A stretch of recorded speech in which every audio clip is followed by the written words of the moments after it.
ভাইজান, মাসুদের একটা চাকরির ব্যবস্থা করা যায় না? মাসুদ চাকরি করতে চায়?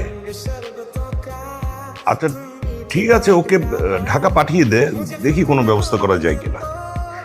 তাইলে ভাইজান কালকেই পাঠাই? দে, পাঠিয়ে দে। আচ্ছা, সালাম আলাইকুম। ওয়ালাইকুম সালাম। কইছিলাম না একটা ফোন দিলে চাকরি হয়ে যাবো?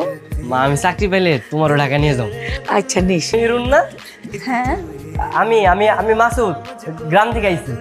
ও, তুমি চলে আসছো? আসো, ভিতরে আসো। ও মামা, একটা কথা কইতে চাইছিলাম। হ্যাঁ বল। ঢাকায় তো আইছি ওই আপনার একটা চাকরির লেগে, আর আপনি তো কইছিলেন আমার চাকরি দিবেন। যদি কইতেন কবে চাকরিটা দিবেন ভালো হইতো। পড়াশোনা তো বেশি করিসনি, কি যে করি। আমার বাসায় যেহেতু আছে, তাহলে আমাকে বাসার কাজে একটু সাহায্য করো। বাসায় ও কি কাজ করবে মা? বাজারে যাবে, খদ্দর দেখবে, গাছে ছাদে পানি দিবে, এগুলো কিছু। হ্যাঁ, তো সেগুলো বাসায় যে কাজে লোক থাকবে তারা করবে, ও কেন করবে?